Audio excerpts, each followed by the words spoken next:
anak-anak semuanya. Mari kita awali kajian kita sore hari ini dengan diawali membaca bacaan basmalah bersama-sama. Bismillahirrahmanirrahim. Masih surat Luqman. Ya.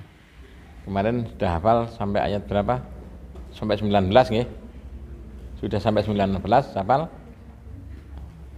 Yuk kita hafalkan bersama-sama. Dari ayat 12,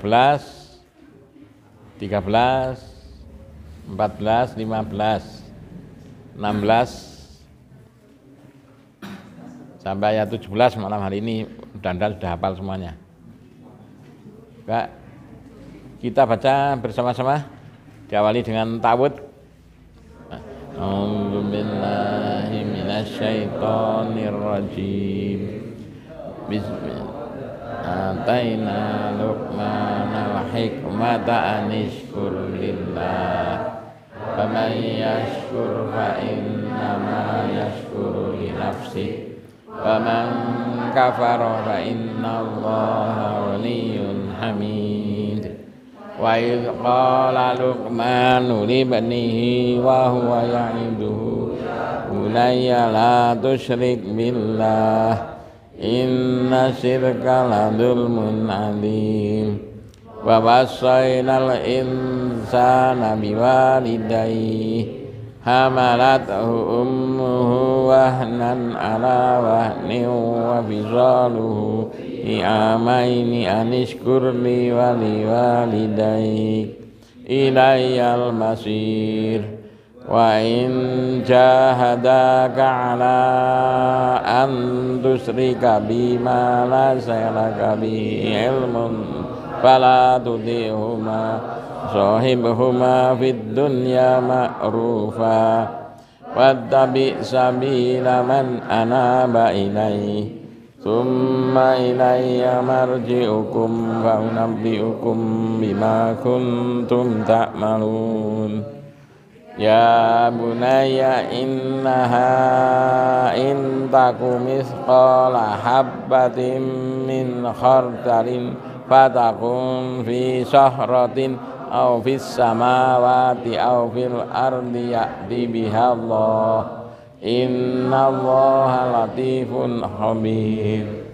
Ya bunayya aqimis sholata wa'mur bil ma'rufi wanha 'anil munkari wasbir 'ala ma asabak inna dzalika min azmil umur. La tusa'ir haddaka lin-nasi wa la tamshi fil ardi marha. Inna Allaha la yuhibbu kulla mukhtalin fakhur. Waqsid fi masjika waghdud min sautik. Inna ankaral aswati la sautul hamid. Alhamdulillah sudah sampai ayat 18. Sudah hafal semuanya. Bersyukur untuk kepentingan siapa? Ini sendiri. Ya. Tapi ternyata manusia yang banyak diberi nikmat kebanyakan dolim, kafir. Padahal disuruh menghitung nikmatnya nggak bisa, saking banyaknya atau saking bodohnya. Ya, nikmatnya nggak bisa dihitung karena demikian banyak nikmat yang diberikan Allah kepada kita si manusia. Lihat surat Ibrahim ayat 34. 34. Ada di catatan kamu? Ada? Mari kita hafalkan. Wa atakum. Ya, betul? 1, 2, 3. Wa atakum min kulli ma sa'altumu wa in ta'uddu ni'matallahi la tuhsuha Innal insana ladzalumun kafar. Sekali lagi. Wa atakum min kulli ma sa'altumu wa in ta'uddu ni'matallahi la tuhsuha innal insana ladzalumun kafar. Sekali lagi.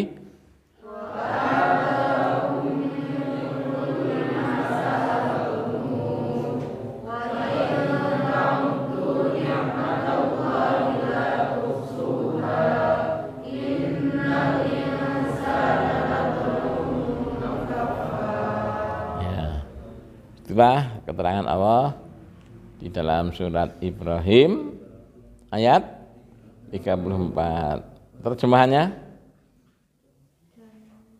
yang keras. Terus. Ya. Dan Dia telah memberikan kepadamu segala apa yang kamu mohonkan kepadanya. Dan jika kamu menghitung nikmat Allah, niscaya kamu tidak akan mampu menghitungnya. Sungguh, manusia itu sangat zalim dan sangat mengingkari nikmat Allah. Nah, tuh. Manusia yang diberi nikmat banyak itu ternyata bukan bersyukur tapi malah zalim dan kufur. Manusia ya? Kamu manusia bukan? Iya. Tapi mudah-mudahan bukan yang termasuk zalim ya. Mudah-mudahan kita berusaha jangan menjadi orang yang zalim. Ya. Tidak bersyukur atas karunia Allah. Dengan tidak bersyukur, kufur, berarti kita tidak akan mendapatkan sebagaimana yang dijanjikan oleh Allah di dalam surat Ibrahim ayat berapa? Ibrahim ayat 7. La in syakartum ayat berapa? Ayat 7. Yo, dibaca dari depan. Wa ta'adzana. Yo, 1 2 3. 1 2 3. Yuk. Wa ta'adzana.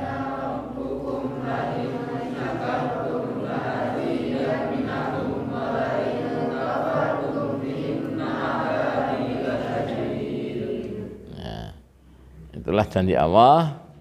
Barang siapa yang Allah telah membuat maklumat, membuat pengumuman, menyampaikan informasi kepada seluruh makhluknya.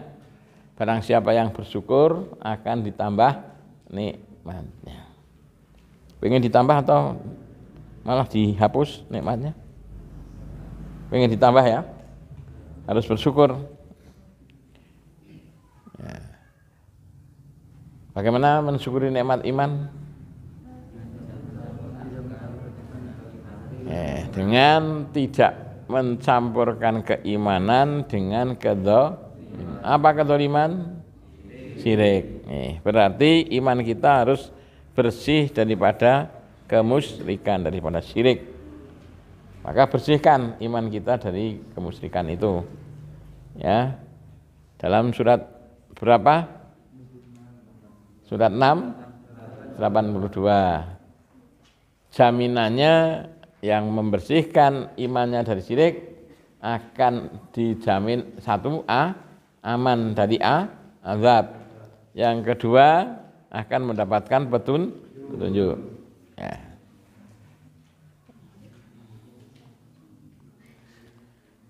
Aman dari azab. Pengen aman dari azab enggak? Atau kepingin diazab?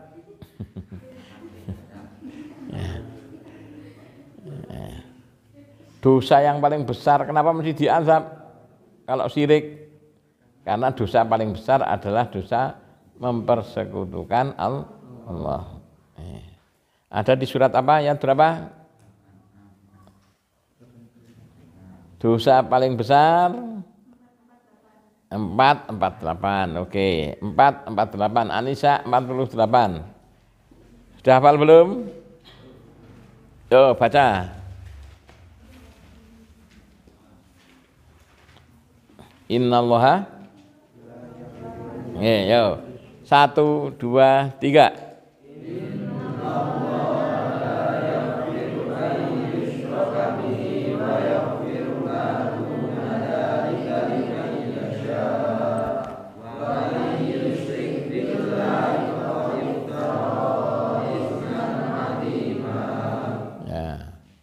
itulah penjelasan Allah. Dosa yang terbesar adalah dosa mempersekutukan Allah. Maka kita harus berikhtiar, berusaha terus-menerus. Jangan sampai iman kita dikotori dengan paham-paham yang akan merusak keimanan itu. Ya. Apa? TBC, tahayul, bid'ah, dan khurafat. Ya. Tahayul itu jalan menuju syirik. Sing jaga laut kidul sapa jenenge? Sing jaga laut lor apa? Ini lorone nang lor. Oh, ada yang ngarani sing jaga laut utara Nyai Blorong. Nah, itu khurafat. Tidak ada itu. Sing jaga laut kidul, lor, wetan, kulon, Rabbul Alamin. Siapa? Allah. Allah lah Rabbul Alamin. Rabb itu artinya yang mengatur dan menjaga. Allah lah Rabbul Alamin, yang mengatur, yang menjaga seluruh alam. Mulai laut lor, laut kidul, laut kulon, laut wetan, semuanya dijaga oleh Allah. Bukan Nyi Loro Kidul. Enggak ada Nyi Loro Kidul, itu enggak ada, itu khayalan. Ya. Maka karena khayalan disebut tahayul. Ya.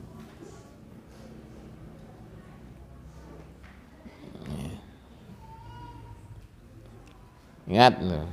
Jadi itu khurafat, keyakinan yang dihubung-hubungkan dengan cerita. Itu namanya khurafat. Itu kalau tidak hati-hati akan mengarahkan kita kepada kemusyrikan. Apalagi nanti dihubung-hubungkan dengan cerita Mataram, Nyi Loro Kidul nikah dengan anaknya Panembahan Senopati.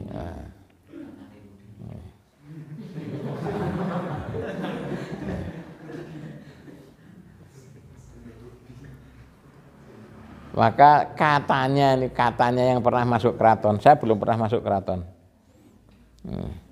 Katanya yang pernah masuk keraton itu di sana, di Keraton Ngayogyakarta itu ada satu kamar yang tidak pernah dibuka, tidak boleh dibuka. Karena kamar itu adalah khusus tempat pertemuannya dulu Nyi Loro Kidul dengan Panembahan Senopati. Bertemu di situ, akhirnya hamilah. Marem kan hamilah. Hamilah Nyi Loro Kidul. Sehingga punya anak, hasil pernikahan Nyi Loro Kidul dengan Panembahan Senopati. Nah, lahirlah anak yang namanya Raden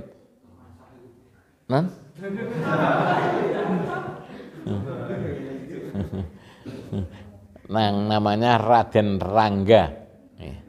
Nek cara Jawane Raden Ronggo. Katanya begitu. Nah, maka Raden Ronggo itu sekti banget karena keturunannya Nyi Loro Kidul. Tapi kalah sekti karo wong Londo tetep. Kalah sekti wong Londo kan? Yang bukti ini Indonesia dijajah 350 tahun karo wong Londo. Nek Indonesia wong sekti-sekti kudune wong Indonesia njajah Londo. Ya kan? Oh, jebulane Indonesia kalah sekti. Sing jare wong sekti-sekti meletik karo wong Londo cinceng tok. dor klusuk. Malah kadang kalau Londone ora perlu nembak, dapusi wae, dapusi manut gelem. Nah itulah ternyata itu cerita-cerita yang ada hubungannya dengan legenda itu, cerita hurufat itu menjadikan kita terbuai dengan cerita itu, malah jadi kita tidak maju, bahkan dikalahkan oleh bangsa asing yang agamanya adalah agama apa? Nasrani. Ya. Jadi masuknya agama Nasrani ke Indonesia bersamaan dengan masuknya penjajah ke Indonesia. Ya. Bersamaan dengan masuknya kolonialisme Belanda. Itu sejarah, tidak bisa dipungkiri. Sejarah. Jangan sekali-kali meninggalkan sejarah. Kata pidatonya Bung Karno itu apa? Jas merah. Jangan sekali-kali meninggalkan sejarah. Itu realitas. Itu memang kenyataan.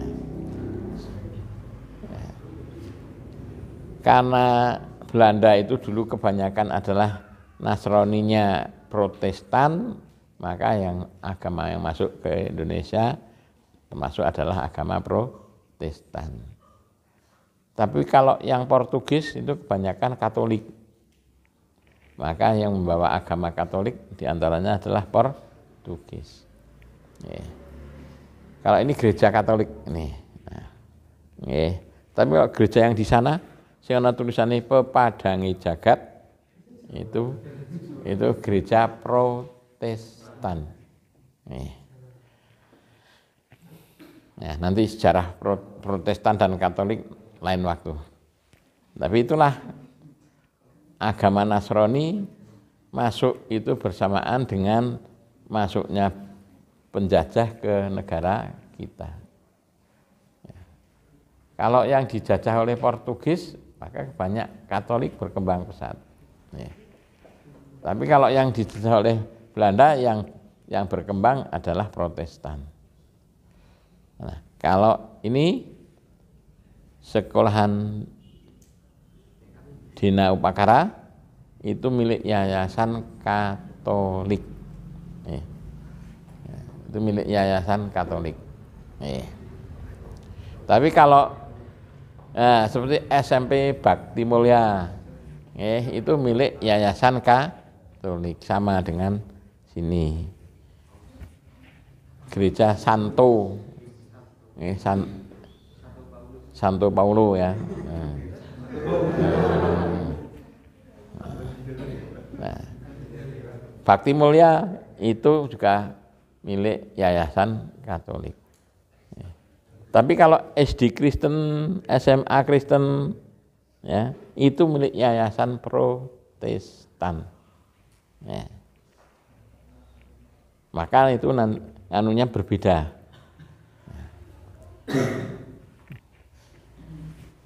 Jangan disamakan, podo kalau Islam ono NU karo Muhammadiyah lain. Nah, nanti ya ada sejarahnya sendiri ya. Tapi sekarang harus dipahami, itulah kita tidak boleh melupakan, karena sejarah masuknya agama Nasrani ke Indonesia itu bersamaan dengan masuknya Belanda ke Indonesia dan masuknya Portugis juga ke Indonesia. Ya, Portugis itu dulu masuk dulu ke daerah mana Portugis? Malaya, Malaysia, ya. Itu.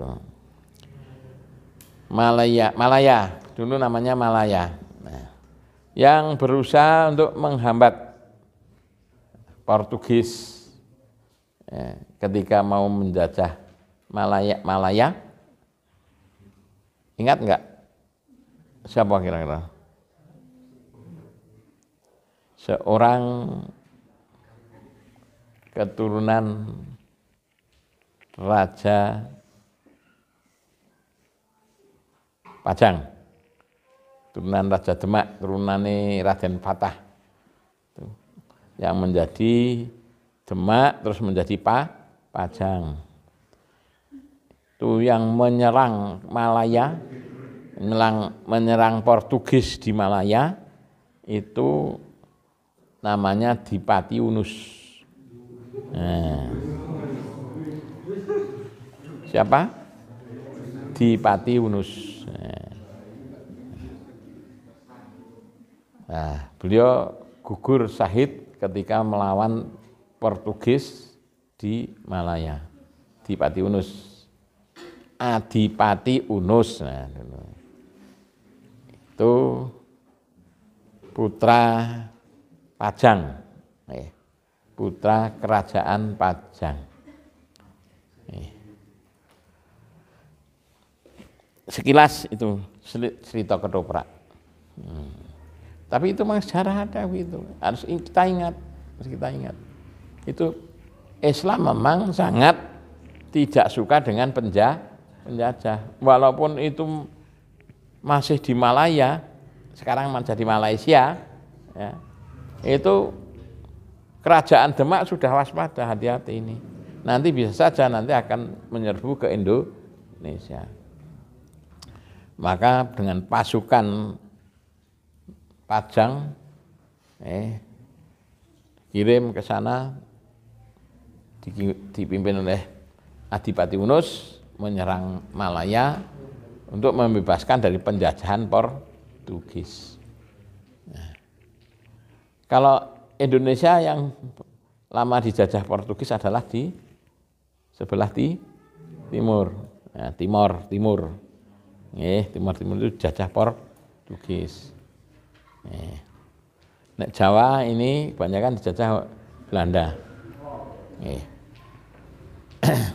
Tapi Jawa ini pernah dijajah oleh Perancis juga. Pernah dijajah oleh Inggris, pernah dijajah oleh Perancis. Walaupun tidak dalam jangka waktu yang lama.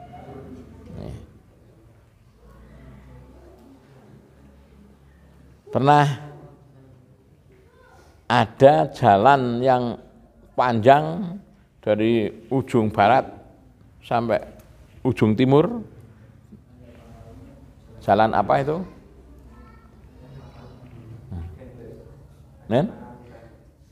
Anyer. Ya, dari Anyer sampai Pamanukan. Jalan apa? Dendeles, ya. Dendeles itu gubernur, ya, salah satu gubernur Belanda, ya, yang membuat jalan sepanjang Pulau Jawa, ya, dari barat Pulau Jawa sampai ujung Pulau Jawa sebelah timur. Itu korbannya banyak enggak? Banyak itu. Namanya dulu kerja paksa. Nek saat ini kan bukan kerja paksa, kerja dibayar nih. Nah itu zaman waktu itu tidak ada yang dibayar, karena yang menjajah yang berkuasa tidak dibayar, kerja paksa. Dan banyak yang meninggal karena penyakit. Itu zaman dikuasai oleh gubernur Dendeles. Nah, zaman gubernur Dendeles itu pada dasarnya itu Belanda sedang dikuasai oleh Perancis.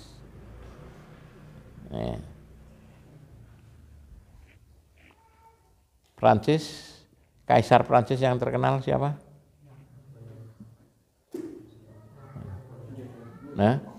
Napoleon. Napoleon Bonaparte. Itu pernah Prancis menguasai sebagian dunia, termasuk Belanda dikuasai Prancis. Ya, yang tidak bisa dikuasai Prancis hanya Inggris waktu itu. Karena Inggris termasuk negara superpower, negara kuat. angkatan lautnya kuat. Nah, itu Prancis sampai ke Mesir, yang membuat terusan Suez, ya terusan Suez itu Prancis itu, ya, zaman Napoleon. Ya. Karena sekarang kamu tidak pernah belajar sejarah, karena tidak ada pelajaran sejarah, jadi tidak ngerti. Ya. IPS masih ada, oh, masih. Ilmu pengetahuan apa? Oh, sosial. Kalau zaman saya dulu ya memang sejarah ada, sejarah dunia, sejarah Indonesia itu. Jadi tahu seluk-beluknya bangsa asing yang mau menjajah pada bangsa yang lain. Perancis itu termasuk penjajah. Bahkan sebagian besar Afrika dijajah oleh Perancis. Yang negara Islam itu sebagian besar dijajah oleh Perancis. Mesir pernah dijajah oleh Perancis, di samping pernah dijajah oleh Inggris. Karena itu kadang-kala tukar menukar, diserahke dari Perancis ya diserahke Inggris, pada ke roti wae pasrah gitu. Nah, itulah kalau orang yang kalah seperti itu kadang-kala dijajah oleh orang lain, Perancis. Nah, ketika menjajah sama saja, yang namanya Belanda, Prancis, Inggris, sama kejamnya yang namanya penjajah, sama kejamnya. Inggris pernah menjajah Indonesia di bagian mana? Inggris, Bangka, yang dikenal dengan Gubernur Raffles. Maka ada bunga yang namanya bunga Rafflesia. Nek wong Jawa ngarani bunga apa? Bunga bangkai. Bunga batang. Ya memang baunya seperti bangkai itu. Nah, itu Bangka itu pernah dikuasai oleh Inggris zaman dengan gubernur Raffles. Ya. Yang melawan, nah dulu pernah berupaya Kerajaan Mataram berupaya untuk merebut Batavia dari gubernur VOC, ya, gubernur Belanda di Batavia yang namanya Jan Pieterszoon Koen. Itu sebenarnya pasukan Mataram sudah hampir berhasil. Sudah hampir berhasil merebut kota Batavia. Belum Jakarta belum. Nah, sudah hampir merebut. Tapi kenapa gagal? Kenapa gagal? Karena adanya pengkhianat. Kalau pengkhianat itu biasanya bangsa Belanda atau bukan? Pasti bangsanya sendiri. Ya. Yang jadi pengkhianat ketika Indonesia berperang melawan Belanda, pengkhianatnya mesti orang Indonesia. Orang Indonesia yang ngrewangi penjajah.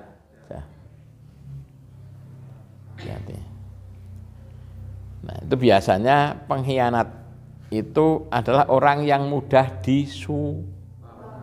Nah, ya bisa sembako, bisa uang.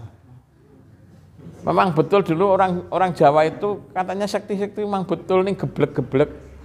Ya. Kenapa? Bisa diadu domba. Ya. Diadu domba dengan bangsa Indonesia dengan bangsa Indonesia. Oh, kayak centeng saka Sepuran, dundang ini. Sampean wani ora karo dugdeng saka Banten. Wantun. Nah, nek waninya tak bayar semene. Dikasih uang sama Belanda. Karena perang karo dugdeng sing saka Banten. Nah, akhirnya centeng sing saka Madura Anane kerah terus sing karo saka Banten. Londone. Nah, ungkang-ungkang ini karo itulah cara. Kenapa bangsa Indonesia sampai yang jumlahnya lebih banyak daripada Belanda, lebih banyak daripada Inggris, lebih banyak daripada Portugis. Indonesia itu negara besar, tapi bisa dijajah oleh negara kecil. Kenapa? Karena bangsa Indonesia suka jadi pengkhianat. Udah diadu domba. Kalau orang yang mudah diadu domba, maka kelasnya kelas apa? Kelas domba. Lah ya. Uteknya utek domba.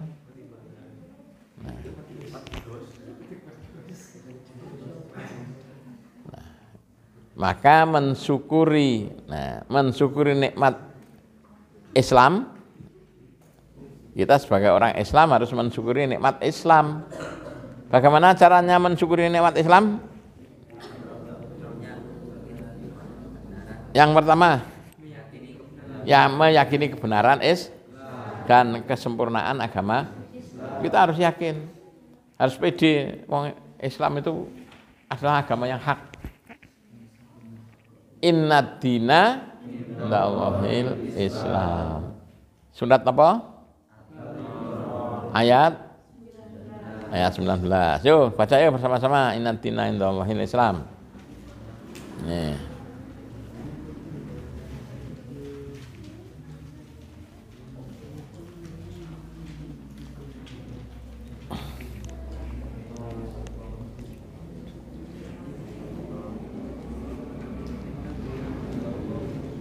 Udah ketemu? Yuk bersama-sama 1, 2, 3.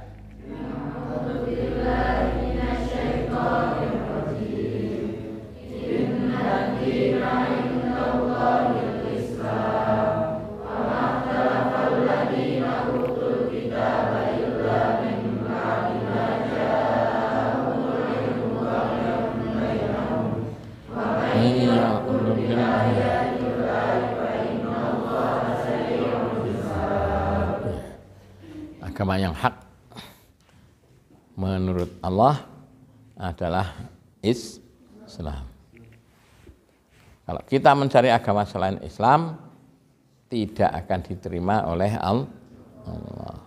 Ada di surat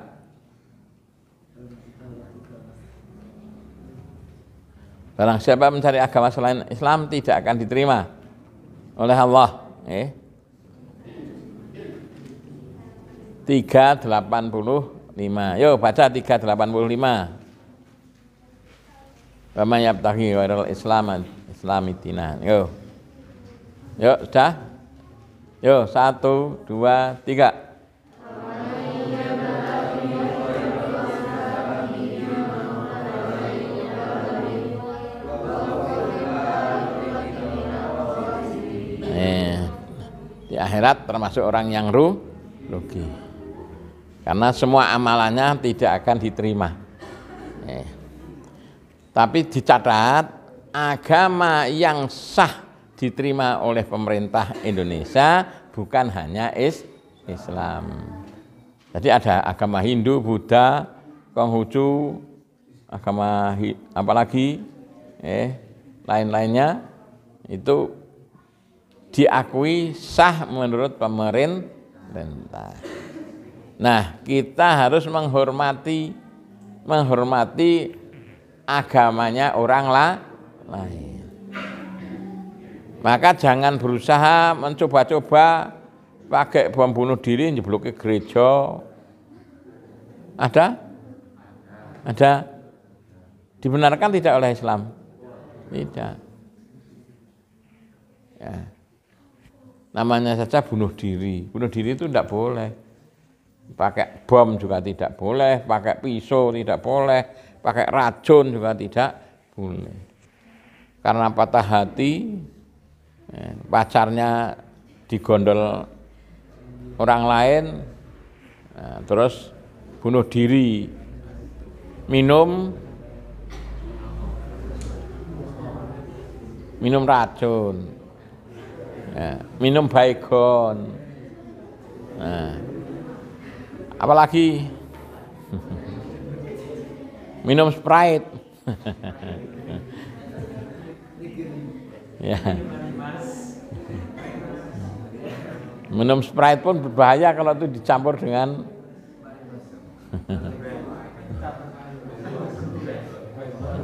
obat-obatan terlarang. Nah, tapi intinya orang Islam itu tidak boleh bunuh diri dengan alasan apapun.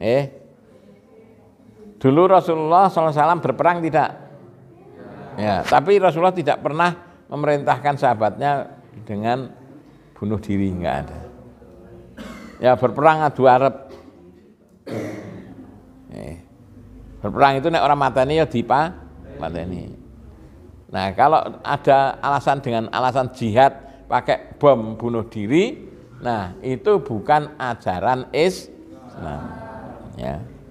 Soal mengatasnamakan Islam silahkan, tapi itu bukan dari ajaran Islam. Islam tidak. Yang ada bunuh diri itu adalah model perang orang Jepang. Namanya apa? Kamikaze. Nek perang kalah terus harakiri. Ya, bunuh diri. Harakiri pakai samurai ya. Masukkan perut, dus, ngek, ngek.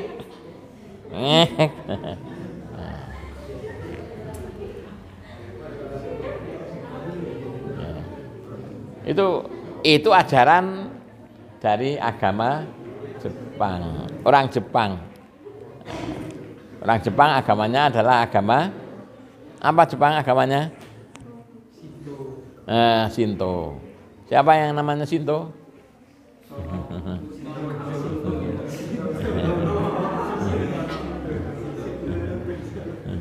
Ya, itu bukan ajaran Islam. Bom bunuh diri itu campuran jihad dengan bom bunuh diri, meledakkan gereja. Nah, itu bukan ajaran Islam. Catat ya, tidak ada ajaran Islam menganjurkan untuk bunuh diri. Nah, perang ya perang adu Arab. Sasarannya jelas. Nek pakai bom bunuh diri itu wong sing bener bisa kena, sing ora bener juga ikut kena. Yang tidak berdosa ikut kena. Tidak ada ajaran Islam seperti itu ya. Nah, kalau jihad berjuang, jihad fisabilillah, ya sesuai dengan aturan. Berperang pun ada aturannya dalam agama Islam. Jadi tidak asal ngawur.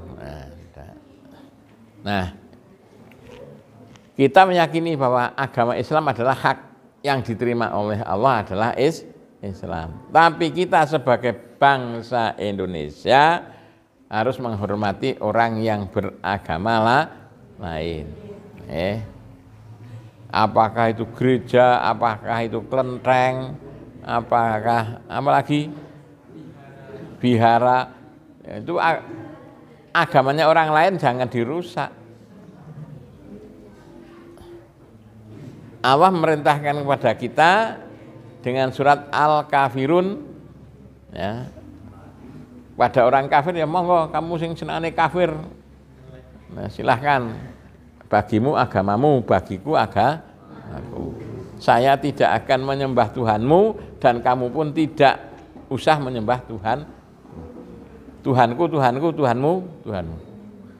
Nah, jelas itu ada garis pemisah. Nah, tapi kita harus yakin agama yang diterima oleh Allah adalah Islam. Oleh karena itu harga mati, jangan sampai mati melainkan dalam keadaan Ayatnya bunyinya gimana? Janganlah kamu sekalian mati melainkan dalam keadaan Bagaimana bunyinya?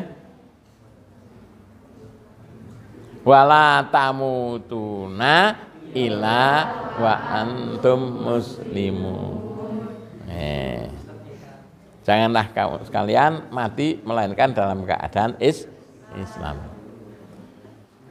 Nah, itu ada di surat Ali Imran juga. Ya ayyuhalladzina amanut taqullaha haqqa tuqatihi wa la tamutunna illa wa antum muslimun. Bertakwalah kepada Allah dengan sebenar-benar takwa dan janganlah kamu mati melainkan dalam keadaan Surat Ali Imran ayat 102. Ingat-ingat. Ya ayyuhalladzina amanu taqullaha haqqa tuqatihi wa la tamutunna illa wa antum muslimun. Surat 3 102. Ya. Nah, itu jadi catatan kita, jadi pegangan kita sebagai seorang Islam. Maka jangan mencampur adukkan Islam dengan agama selain Islam. Itulah berarti mencampurkan keimanan kita dengan kemusyrikan. Sing seneng nang gereja ya semonggo nang gereja, silahkan. Kita hormati, jangan diganggu. Perlu dijaga enggak? Perlu dijaga enggak? Serahkan jaga gereja itu kepada petugas. Enggak usah kamu yang jaga. Tapi kalau kamu yang dibayar. Nah, itu kita tidak perlu terus mencampuri urusan mereka. Mereka beribadah monggo. Sebentar lagi ini ada Desember, ada hari apa? Hari Natal. Kamu yakin enggak kalau 25 Desember itu kelahirannya Yesus? Tidak. Kita tidak meyakini itu. Ya sudah. Nah, mau yang Kristen meyakini silahkan. Boleh silahkan monggo. Urusan Anda, Saya tidak yakin itu adalah kelahirannya Yesus.